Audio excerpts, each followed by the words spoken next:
kick things off tonight.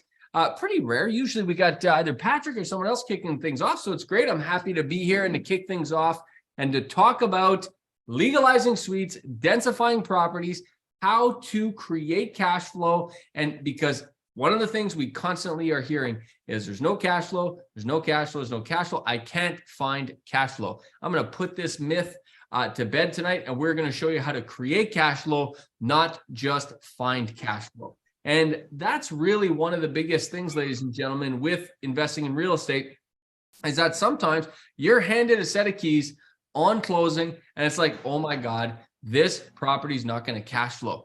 And one of the biggest things that real estate investors are constantly searching for, looking for, is to find cash flow. But cash flow isn't found, cash flow is created. If you're taking notes, please write that down. Cash flow isn't found, cash flow is created. And I've put together kind of 9 lessons as they take you through a variety of stories, in the trenches examples. And I give you some kind of, all these numbers are real numbers, but I'm going to give you kind of some spreadsheet numbers here today on how this works. Because one of the things we've realized over the years is for some of us, it seems like this is easy, it happens every day. And for other people, they just don't understand how the numbers work and how to create these opportunities. So we're going to give you some of this here tonight. So hopefully you can take this information, then put it into place, put it into action, and go create some cash flow.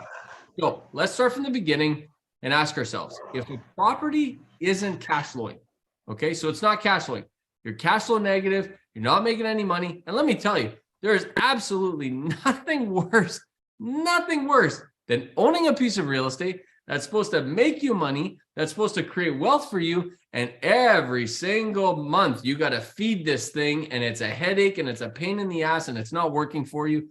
Man, that's the worst. You know, that doesn't work out. That's not being a good real estate investor. You want to have good property that generate cash flow, that are building your wealth and creating wealth for you. So if you have a property that's not cash flow positive, you have 2 options straight out of the gate.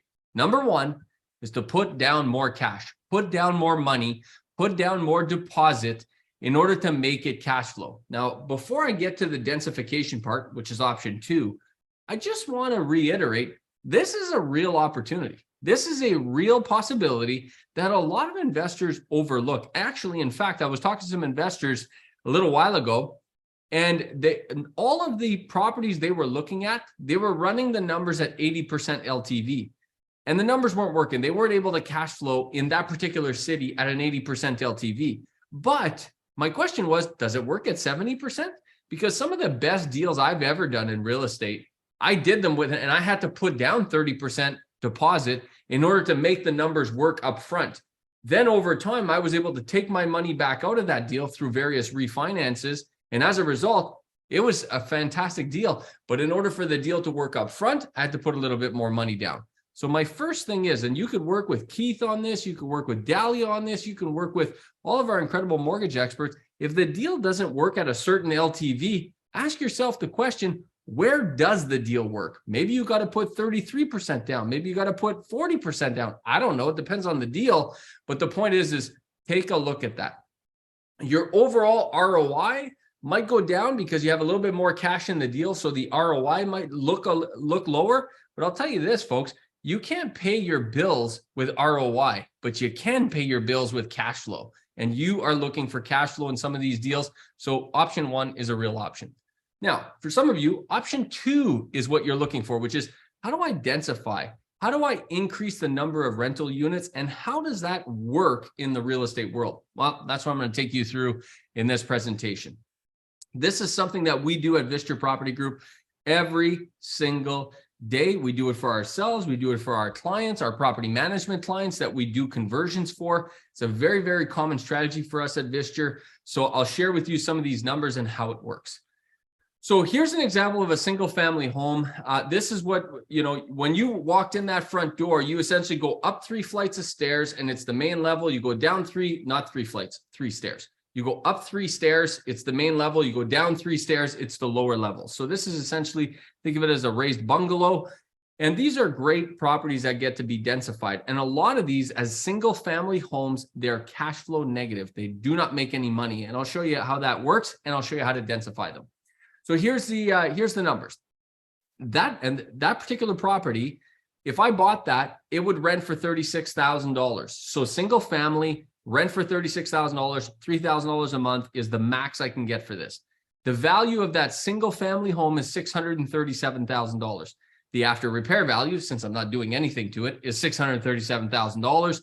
The cash flow zone is 5.65%. If you don't know about cash flow zone, you really should attend one of our intensive events that Patrick and I do so you could learn about that. It's step 10 in the 15 step to real estate success formula. And it is you take the rent divided by the total value and it gives you your cash flow zone. Anything kind of below 6 is cash flow neutral, cash flow negative. As you approach over 6 and towards 7, it becomes cash flow positive.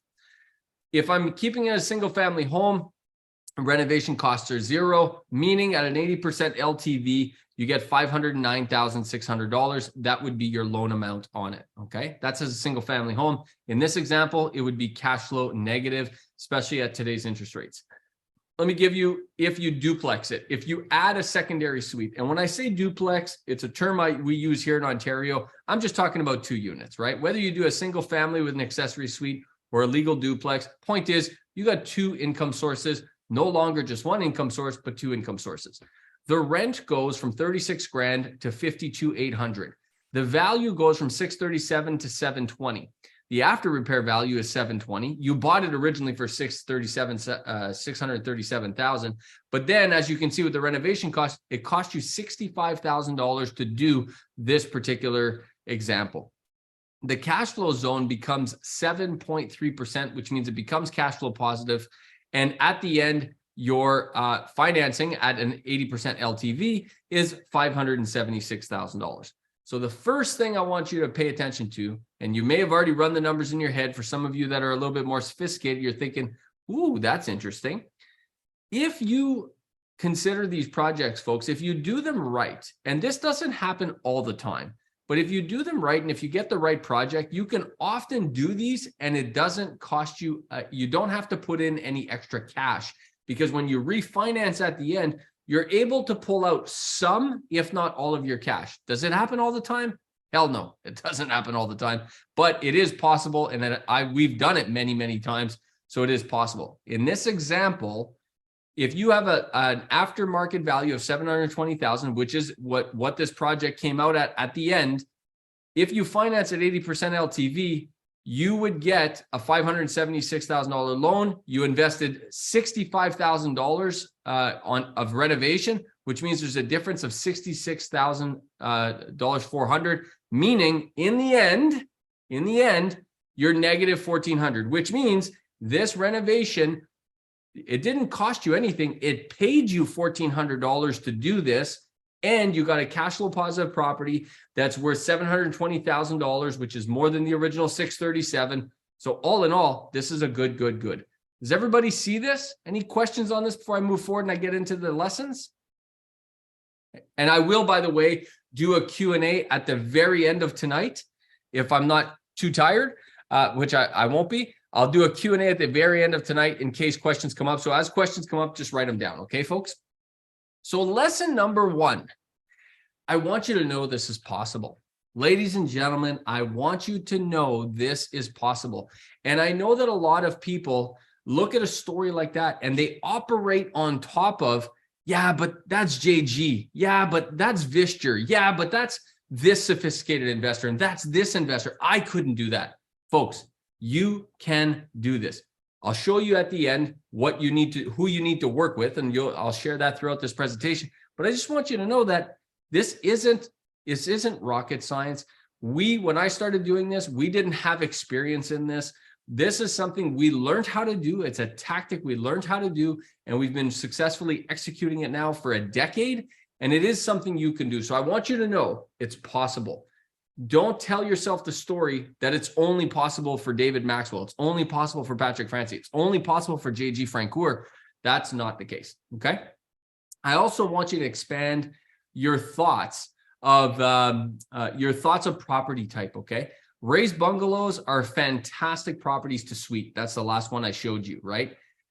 You can have another idea is you can add an addition to a single family home. So maybe you can't split there's a single family home. Maybe you can't split it within the home. Maybe you need to do an addition onto the home in order to split it. That's a possibility.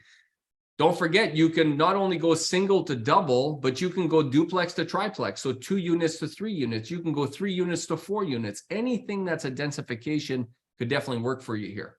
It also works for garden suites, meaning, and I'll show you some examples of this, where you add another building in the backyard outside, and I'll show you that. Don't forget that super valuable garage, ladies and gentlemen. You can make an apartment within the garage. You can turn the garage into an apartment. You can actually turn the garage into a house. We've done it. I'll show you some examples of that. All right. And then also don't forget purpose built, which is a bit more involved. It's a development strategy. I'll touch on that kind of another time next time. So the point there is that expand your thoughts on densification. It's not just about single to double. It's much more than that. So I'll show you some more examples here as we go forward, just to really make sure that the numbers, you get the numbers. Some of you have seen this property before. I've showed it to you. We bought this. It had 2 fires in it. And when we bought this, the analysis we ran, which I'll show you right here, is do we keep it as a single family home or do we duplex this thing?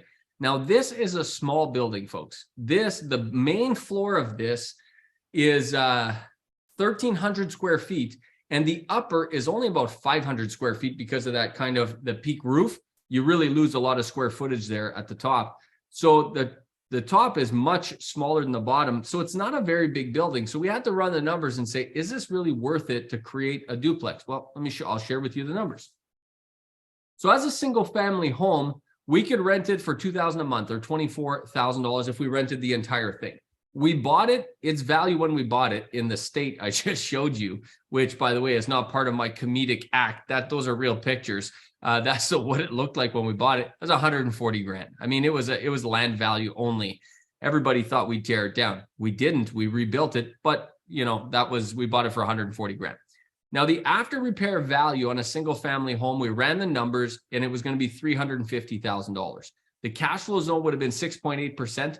By the way, it still would have cash flowed because, if we bought it for so cheap, it still would have cash flowed at 6.8%, especially back then the interest rates were a little lower than they are now. So it would have done quite well. The renovation cost in order to get there would have had to put 150 grand into it. And the financing cost, if we would have had this $350,000 building at an 80% LTV, we would have pulled out 280 grand. So our net investment would have been $10,000. Well, let me take you through, and I hope I'm not going too fast, folks, but I want to take you through how I get to this 10 grand because I realize not everybody kind of gets the math. So if I bought it for 140, do this math. If you need help doing the math, write these numbers down. If I bought it for 140 and I put in 150, that's 290. So I'm 290 grand into this project. Now, in my renovation cost is everything. My financing for the build, the timeline, all the renovation costs, the contractors, everything's in that renovation cost budget. So 140 of my original purchase plus 150 gives me 290. If I get 280 back on the refinance, that means I'm negative 10 grand. That means I'm going to have to leave $10,000 into this project. By the way, just this on itself would have been a killer deal. I mean, you get a brand new building, fully renovated. That's cash flow a little bit positive. And I only had to put 10 grand into this deal. That would have been awesome. But when you densify, you typically can push a lot more out of your building. So let me show you. We took it from a single family to a 2-unit. We did a long-term on the main level. We did an executive rental on the upper level. So higher end finishes, all inclusive, including, furnished. So we're renting this thing now for $48,000 per year. Still the same building we bought for 140, except now because the rents are way higher, the after repair value isn't 350, it's 500 now. Okay. And by the way, building's worth more than that now, but at the time when I did this deal, that's what it was worth. The cash flow zone went from 6.8% to 9.6%. But in order to do that upper scale renovation and in order to create it as a legal 2-unit, it cost us $200,000, not $150,000. But because of the $500,000 value, I was able to pull out $400,000 on the refi. That means I'm not into it for $10,000. It paid me $60,000 to do it. You see that? This is the power. So first big lesson is when I say, just know that you can do this. One of the things that stops people right out of the gate is they say, I can't do this. I don't have the money. No, folks, what you need to ask yourself is, where do I get the cash to do a deal like this? And if you talk to a guy like Keith or like Dahlia, you will find out that you could use private funds to do deals like this. And yes, you're going to have to pay 8, 10, 12% interest rate. But if you factor it into your renovation costs, and if the numbers make sense, then it could still be a super big win for you. That's how you pull these deals off. So don't get stuck on the money. Guys, when I first started in real estate, I didn't have any damn money. I was negative 30 grand to get started in this game. So I didn't have any money to get started. I had to use private funds. That's exactly what I did. Okay. So this is a good example. Hopefully that helps. This, by the way, is what we ended up turning it into. Beautiful, beautiful building right on the water. Very good. So again, we've done this again and again, single family to duplex, duplex to triplex. We've done it many times, dozens of times. Now, here's the second lesson. Make sure you follow the real estate cycle. Now, you're all RAIN members, so you all know about the real estate cycle. If you don't, please reach out and we'll educate you on the real estate cycle, because this is so critical, especially when the real estate cycle is in transition. This is very important because and I'll talk about timelines towards the end of this presentation, but doing a deal like I just showed you takes time. And as a result, the cycle can shift on you. Now, this can be good or this can be bad. I'll show you two examples. This one is an example of a good example. We were holding this property in order to create a duplex out of it, to do exactly what I just showed you. And the numbers were going to be stunning, fantastic. But as we were holding it, and we held it for, I think it was about 15 or 18 months, but just as we were holding it, we saw the real estate cycle changing. And we actually went from recovery to a boom. And as a result, we decided that we were going to flip it. We decided we wanted to raise some cash and we wanted to flip it. And it was the best time to flip that deal because we were heading into the boom. And that's the best time to sell your real estate if you're interested in selling. So we took this property, we did a quick little flip on it. We cleaned it up. We made it beautiful inside. Paint. We didn't even refinish these floors. We just washed the floors. We cleaned up the kitchen. We opened up that brick wall, painted everything, put down new floors. We took this bathroom, which is absolutely disgusting, into this beautiful bathroom, and we ended up flipping it. The reason we flipped it, and we did this, by the way, we ended up creating $110,000 profit for the investor. The reason we did this is not because sorry, let me say it again. Let me say it differently. The only reason we did this is because we tracked the real estate cycle like you all do. And we knew the real estate cycle was towards the end of its boom. And it's either we sold it and we flipped it now, or we held on to it for 3 to 5 years. We decided, as part of the overall strategy, the investors decided, let's sell it. That's why we did that. This lesson there is follow the real estate cycle and make sure you consider the cycle as part of this tactic. It's very important, because this lesson, number 3, is you have to adapt to the real estate cycle. The last one I just showed you is when it went from recovery to boom. Well, what happens after boom, folks? What happens after boom? Yeah, you guessed it, slump. That's right. So when you go from boom to slump, well, if you're in the middle of one of these projects, the same things happen, except it's not as pretty as the last example I gave you. So we were doing this project here, and everything was looking good from the outset. The numbers looked incredible. Everything was looking fantastic. But then the cycle shifted. 2 things happened. Number 1, the cycle shifted. It went from boom to slump.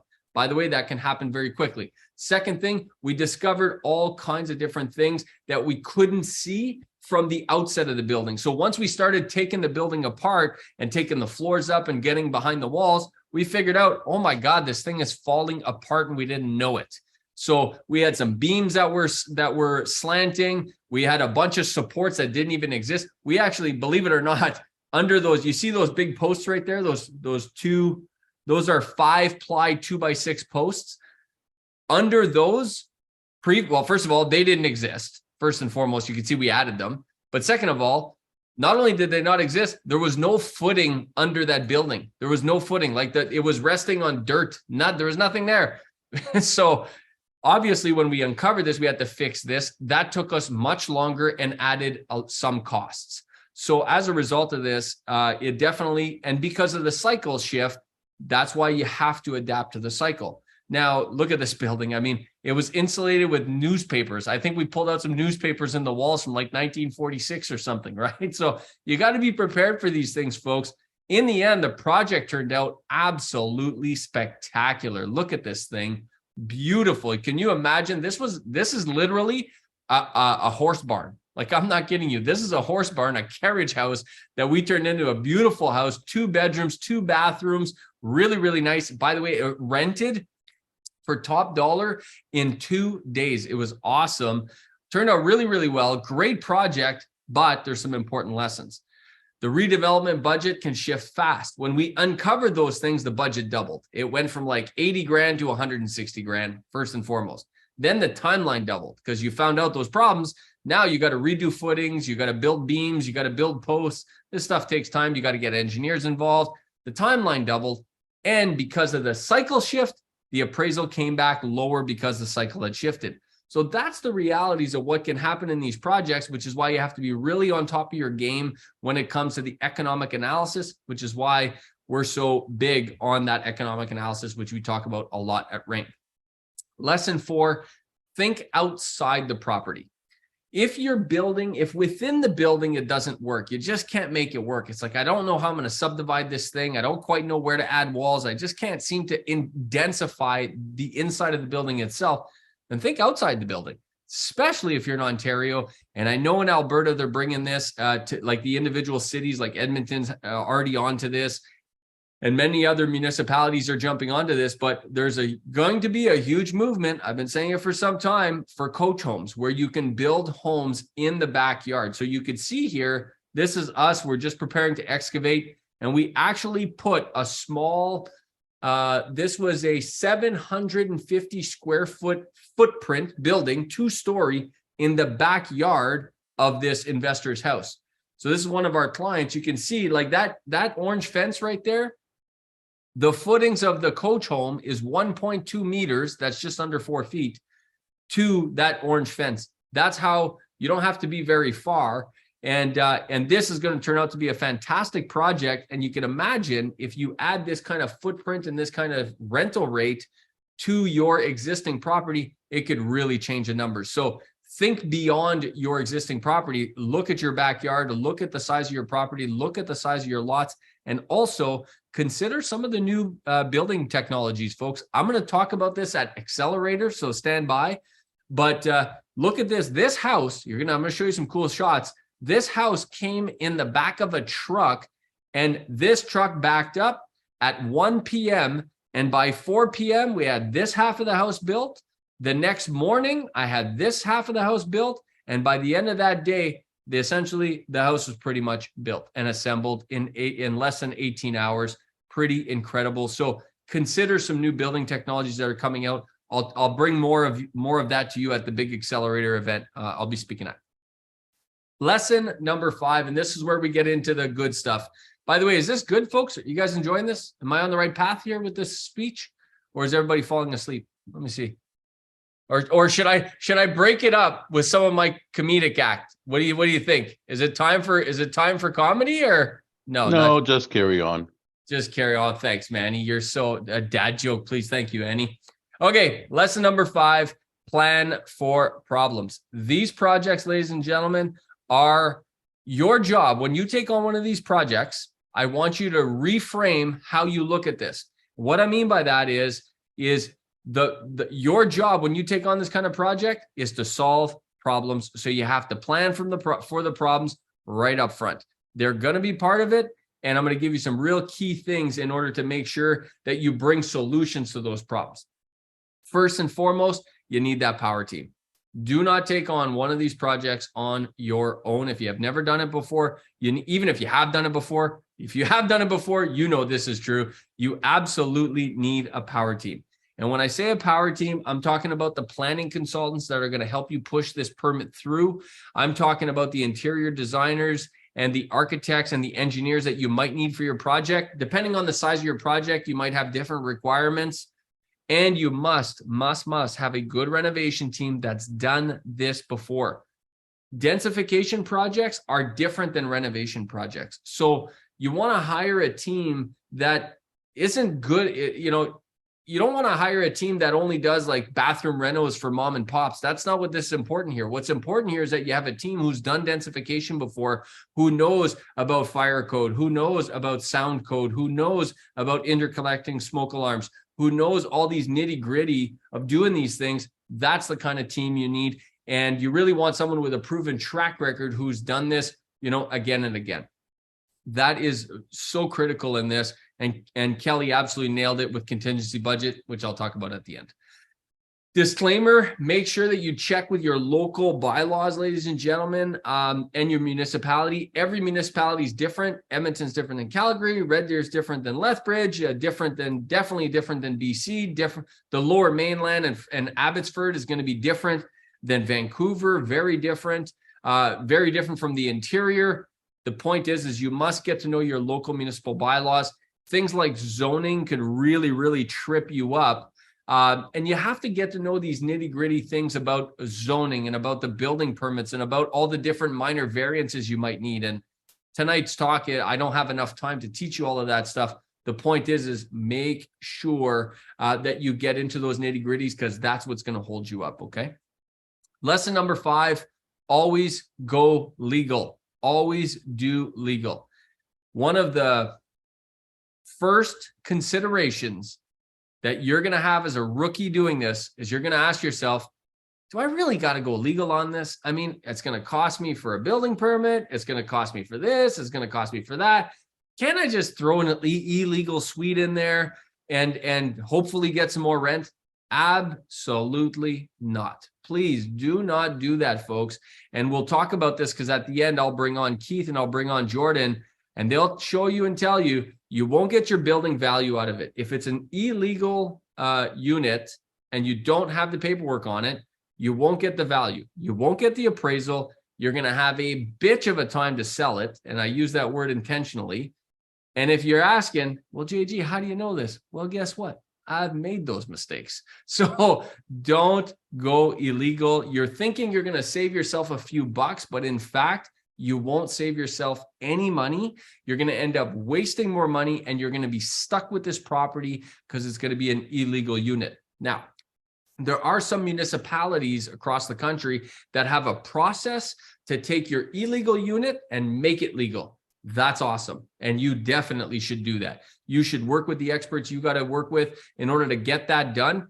And I think there's a huge opportunity there. But to buy a unit, say a single family home, and to throw in a basement suite and make it illegal, not get permits, not follow the proper process, this is a recipe for disaster. Be warned, don't do this. Now, when it comes to legal, the main issues are always typically 3 things: fire, sound, and parking. Those are the 3 big issues that the city all municipalities are going to have an issue with.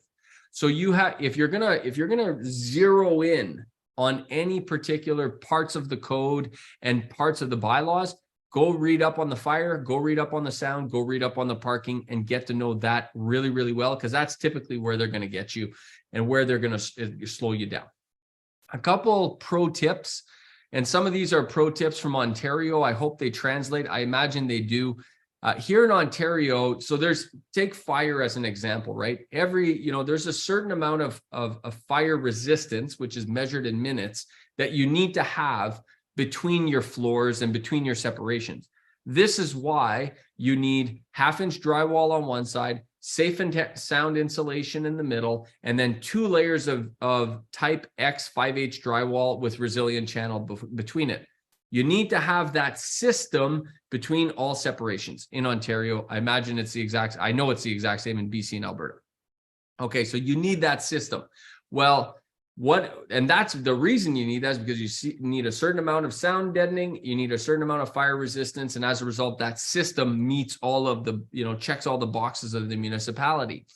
Well, one of the challenges that you can overcome is if you interconnect your smoke alarms between your units. So if you have 2 units, and if you interconnect your smoke alarms between the upper unit and the lower unit, oftentimes your inspectors will be a little bit more lenient on some stuff. For example, if you around here in Ontario, you typically need a smoke detector and a CO2 detector in your utility room. But if you interconnect your smoke alarms, then you don't need a fire rated door on that utility room, just as an example. So get to know those nuances of your municipality. I don't know what they are for every municipality. What I do need to know is knowing these things are absolutely critical and will really, really, really help you. Now, in order to figure all this out, folks, the person on your team that you need is a designer. You need an interior designer. If your building's big enough, by the way, you might even have to hire an architect. We're designing an 8-plex right now at Visture, and the building is, I forget, 12,000 square feet total. I forget, but it's big enough that a designer can't even do it. I have to have an architect sign off on it, but they're the ones that is going to, and they're not cheap, but they're worth their weight in gold, because they will tell you all of these different bylaws that you need to meet, all of the various ways you need to construct your suite. And when you get your building permits, they're going to look like this, and they're going to have notes on them. And you can see I've highlighted some there where interconnect this smoke alarm with that smoke alarm, put weather stripping here, make sure you put a load bearing wall there, obviously for structure, but put 2 layers of type X here, put 1/2-inch drywall there. This is all indicated in your drawings. So I don't want you to freak out about all this. When you hire the right people, they'll feed you this information, and then your awesome renovation team, if you have a Visture property group, wherever you're operating, go find someone like that in order to execute on these plans. Lesson number 6, and I got 9 lessons, so I'm doing quite well here. We're almost there.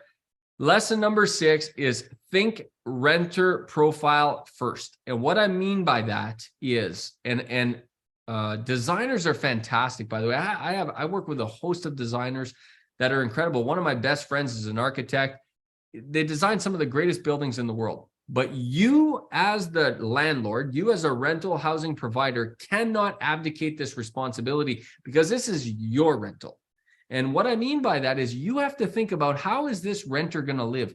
Who do I want to attract? Am I designing an apartment for a working couple with no pets and no kids, or that they're going to entertain? Or am I designing this apartment for 55 to 75-year-old people that just sold their house, that want to transition into a beautiful apartment before they go to a retirement home, right? Those are 2 completely different renter profiles, and you have to think about that renter profile first. And then once you know who they are, then you can visualize them, create an avatar, and then design a building that suits exactly them. Okay, that's important. Your designer may not ask you those questions, because most designers are not rental housing providers. Most designers are not landlords. Most designers don't even know 1/10 of what you know as an investor. So you have to think about that. And by the way, your renovation team, the company you work with, the Visture property group of your neighborhood, they need to be intimately involved. The property management company needs to be intimately involved in the design process, because they can help you there. They can really add a lot of value for you. So make sure you consider that. Lesson number 7, to split or not to split. This is the question. What am I talking about? I'm talking about utilities. Do you split the utilities or not? Well, this is a very, very good question. And it's really a financial question. When you think about dad joke there, that wasn't even a dad joke, David. I could do a better dad joke. I'm going to reserve the right there, but I could do a better dad joke. I've already used up my 2 favorites, so I have to think of another one. Okay. Back to Annie's heard these jokes 3 times already throughout the weekend. She's still laughing, so that's a good sign. Okay, back to the regularly scheduled program. Do you split the utilities or not? Well, this is actually a financial question, and you have to ask yourself the question: is how much is it going to cost you to split the utilities, and what is going to be the benefit of splitting these utilities. So first, let's talk about benefit, because the cost is going to be somewhere between $10,000 to $20,000, roughly $10,000 to $20,000 to split electrical and HVAC. And the question is, what are the benefits of this? Well, the first benefit to split utilities is if you think about a full split, I mean, completely separate electrical, completely separate HVAC. One of them is a huge noise reduction in the apartments, especially if you go with heat pumps. I'll talk about heat pumps in a minute. But if you split the utilities, there's no noise transfer that travels through the HVAC into the other unit. And that creates much quieter rental units. And that creates a much better property management scenario for you. You're going to attract better tenants. You're going to attract a better tenant profile. You're going to be able to ask for more rent. You're going to be able to issue better rent increases because you have better units. So the noise reduction is definitely one good thing. Second thing is you're going to have way less property management issues. You've all experienced the property management issues of, well, when they cook such and such, I can smell it in my unit. Well, when they do this, I can hear them in my unit. Well, all that property management stuff, not all, but a bunch of that goes away when it comes to splitting the utilities, especially things like the bills. Managing the bills is a lot easier. So think about that. And the other thing is, keep in mind that if you do split, your building is going to appreciate faster. You're going to end up getting more for your building on resale if you do split the utilities, which comes back to my final point on splitting utilities. Splitting utilities doesn't actually cost you money. It might cost you cash flow today. You might have to invest a little bit of cash today, but you're going to get that money back out either on a refi or when you sell the property, and your building will appreciate faster. I'm a big fan of splitting the utilities if it makes sense. And if you have the cash to do it, definitely split the utilities is my thought. Those four companies you see on your screen, Wise, MeterCore, Conservice, and Secus, those are companies that can help you with metering if you're not going to split. So if you don't decide not to split, you can actually get help from companies that will help you meter the different things in order to, sub-meter the different apartments. By the way, this costs money. So you can either pay them to sub-meter, and yes, it costs less than splitting, but over time, you're going to end up paying for this split. You're just paying it to them. Keep that in mind. Heat pumps. I've said this before. If you haven't heard my previous talks on heat pumps, I'm a huge fan of heat pumps. They're absolutely incredible. We've been using them at Visture now for almost over 10 years. And they work in the cold. We favor the LG Hyperheat model. I've done workshops on these before. There's big rebates from David Maxwell. He's right. There's big rebates from the government now if you switch to heat pumps. And these are a fantastic way to retrofit an HVAC system. If you don't want to, let's just say you're doing a conversion. Let's say you're converting a single to a double, let's just say. And you don't want to rip the entire ceiling down, and you don't want to rip all the HVAC out. But with a few little tweaks, you can actually, let's say, cut the HVAC to the top unit and just have that existing HVAC infrastructure heat and cool the bottom unit. Then you can do heat pumps on the upper unit as an example. And that's an easier way to split. So if you're not familiar with heat pumps, folks, you should definitely talk to someone. If you want some help on this, contact me at Visture. I'll help you with this. If you want, do some research on it yourself. But heat pumps are a fantastic way. And actually, some of the new builds we're doing now, we're doing everything with heat pumps. And so far, so good, working out really well. Second last lesson, give yourself the gift of time, ladies and gentlemen. Here is the timeline to pull off one of these conversions. They don't happen overnight. And one of the biggest mistakes people make is they underplan for them. Give yourself 4 to 6 weeks minimum for drawings. That's not 4 to 6 weeks like, oh, I'm going to start researching for someone. I already know exactly who I'm going to use. I have their price. I'm going to give them the job. It's at least 4 to 6 weeks to get the drawings. Then it's another 4 to 6 weeks for permits. I don't care if your city official tells you, oh yeah, we'll get you permits in 10 days, 20 days. No, they don't. 4 to 6 weeks minimum. And some of you know in your municipality, it's more like 4 to 6 months for permits. Point is give yourself the time for permit. 8 to 12 weeks for construction is what it takes. 8 to 12 weeks for construction is what it takes. 4 to 6 months total, absolutely bare minimum to do one of these things, folks. If you plan, oh yeah, I could do this in a month or two, you're just going to set yourself up for failure, unfortunately. Give yourself the gift of time and also make sure you budget accordingly. Who was it?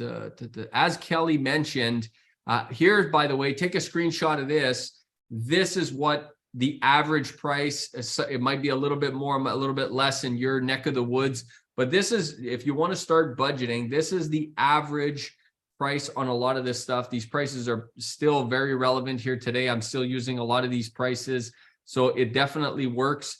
And on top of this, add a contingency budget. If you've never done this before, add a 25% contingency budget on this minimum, 25%, meaning if you do the math and you get to a budget of $100,000 for your conversion, you should be budgeting $125,000, okay? Kevin's absolutely right. If you have to do a zoning change or a minor variance, that timeline I just gave you, double it. It's not 4 to 6 months. It becomes 8 to 12 months. Okay, at minimum, minimum. Okay, everybody got a screenshot of this? Very good. And the last lesson, lesson number 9 is, folks, hire an expert. Don't do this. You have options and you could do it yourself, but I really don't recommend that. Your best 2 options are either do it with someone or partner with someone. And when I say do it with someone, I mean hire an expert company, hire the Visture property group of your area, and do it with someone who's done this before. Pay the fees, pay the cost, pay the renovation team, have someone that has experts on their team and work with them a couple times. If after doing 2 or 3 of these with someone else, you want to do it on your own, perfect. You have experience. You can go ahead and try it on your own. But at first, man, there's a lot of gaps to this. So make sure you do it with someone or partner with someone. I've done this many times. Actually, that's one of the ways I learned how to do it, is I partnered with someone. And this is something we do as well. We still do this today, where we might partner with someone where we're actually going to become joint venture partners on that particular project. And that's something you all have the option to do as well. Let's just say Annie's considering doing one of these projects, and Jordan, since they're both in the Lower Mainland, Jordan's done 3, 4 of these.